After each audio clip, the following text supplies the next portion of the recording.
이 새벽에 함께 은혜 받은 하나님의 귀한 말씀, 신약 사도행전 3장 14절에서 16절 봉독합니다.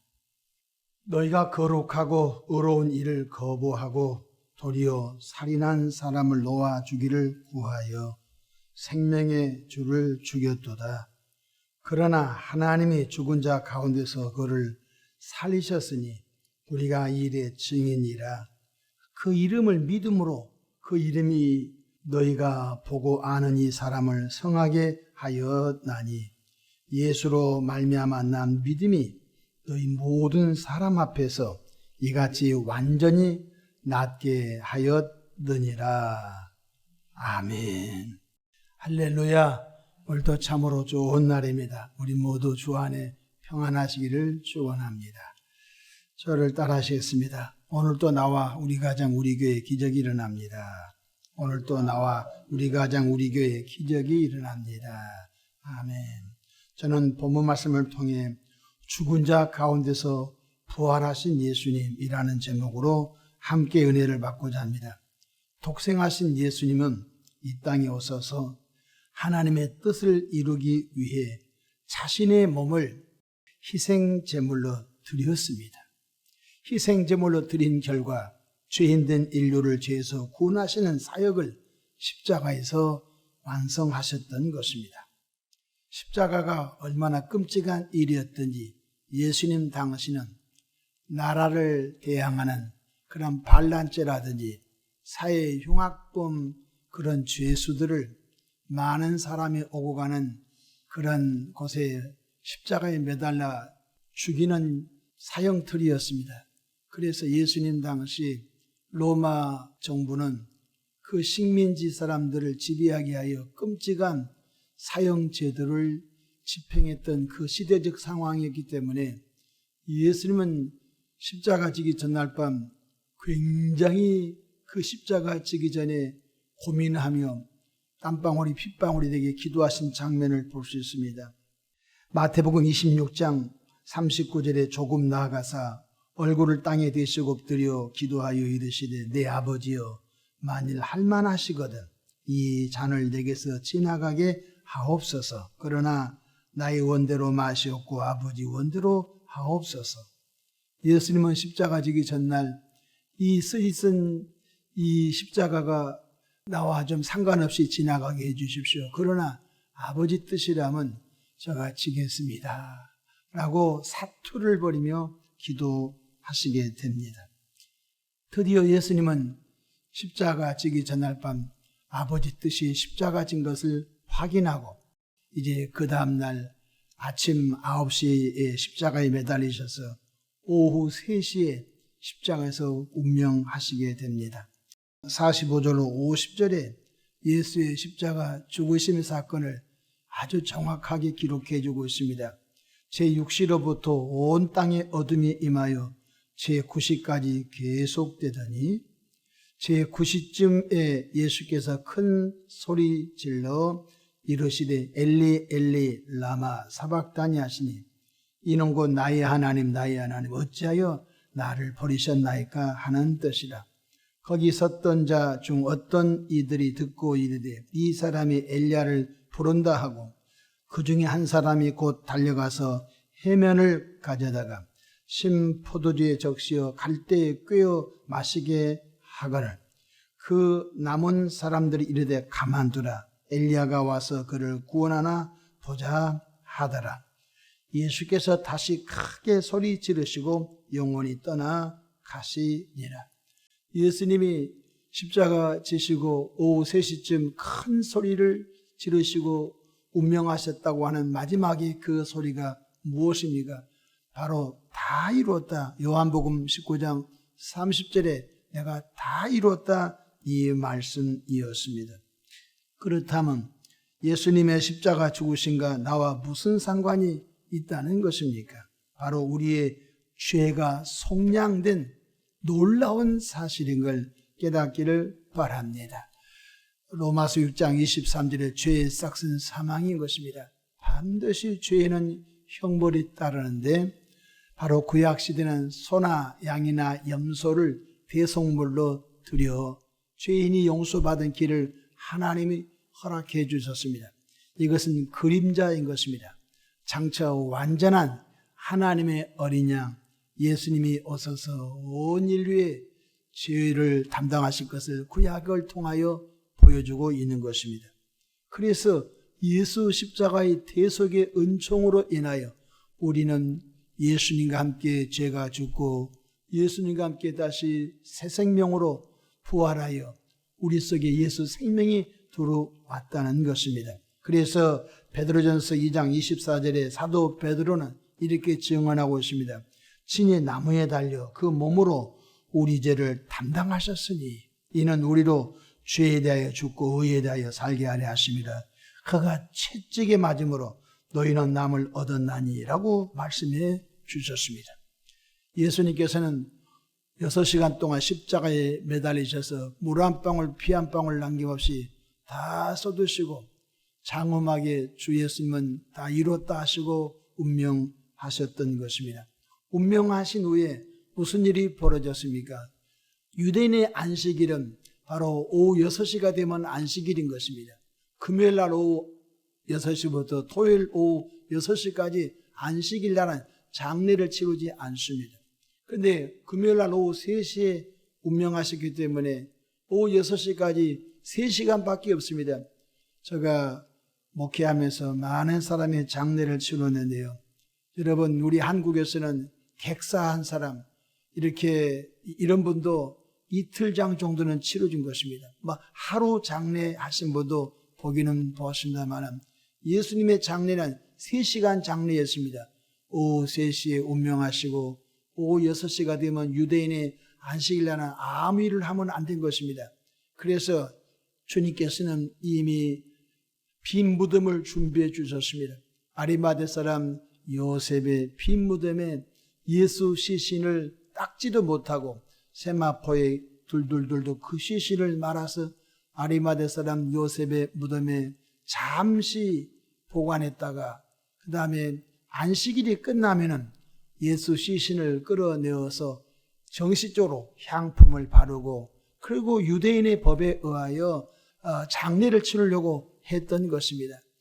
그런데 예수님께서는 놀랍게도 아리마대 사람 요셉의 무덤에 장례가 됐지만 바로 안식 후 첫날 주일날 새벽에 놀랍게도 부활해 버렸습니다. 요나가 3일 만에 큰 물고기 뱃속에서 살아났듯이 예수님은 요나의 표적밖에 너에게 보일 것이 없다고 한 그대로 예수님은 3일 만에 무덤에서 부활해 버렸습니다. 만약에 예수님이 부활하지 않았으면 예수님은 우리의 구주가 될 수가 없는 것입니다. 예수님께서는 승천하시면서 오순절 마가다락방에 성령이 임할 것을 말씀해 주셨습니다. 오순절 마가다락방에서 성령설에 성령 충만함 받은 제자들의 일관된 복음의 메시지가 무엇입니까? 바로 14절 15절 잘 나와 있습니다. 우리 다 같이 사도행전 3장 14절 다시 보십시다. 너희가 거룩하고 의로운 일을 거부하고, 바로 예수님을 거부했다는 것이죠. 유대민족들은 예수님을 거부했습니다. 도리어 살인한 사람을 놓아 주기를 구하여. 당대에 가장 엄청난 끔찍한 살인자가 하나 있었는데 예수님 당시 바로 바라바였습니다. 바라바가 아주 끔찍한 그런 살인자인데 예수를 죽이고 대신 바라바를 풀어달라고 유대인들이 외쳤던 것입니다. 그때 빌라도 총독이 이렇게 말합니다. 예수는 죄가 없어. 나는 예수와 상관없는 자요.